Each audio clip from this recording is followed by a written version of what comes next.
Melbourne হোক বা new York, হাড্ডাহাড্ডি ভারত পাক ম্যাচ, আর সেই ম্যাচে মেন ইন ব্লু জয় যেন অবধারিত।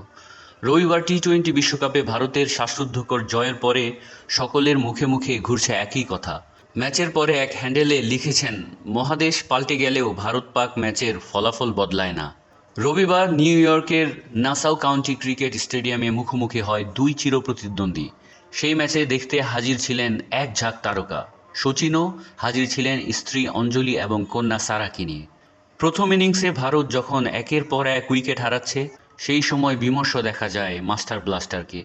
তবে পাকিস্তানের বিরুদ্ধে যখন ভারতের বোলাররা দুর্দান্ত পারফরমেন্স করেছে, তখন উচ্ছ্বসিত হয়েছেন সচিন। শেষ পর্যন্ত পাকিস্তান থেকে ম্যাচ ছিনিয়ে নেয় ভারত। সচিন ছাড়াও এদিন খেলা দেখতে হাজির হয়েছিলেন যুবরাজ সিং। তাছাড়াও এদিন নাসাউ কাউন্টি স্টেডিয়ামের রেকর্ড সংখ্যক দর্শক হাজির ছিলেন। সব মিলিয়ে 34,000 দর্শক এদিন মাঠে ছিলেন।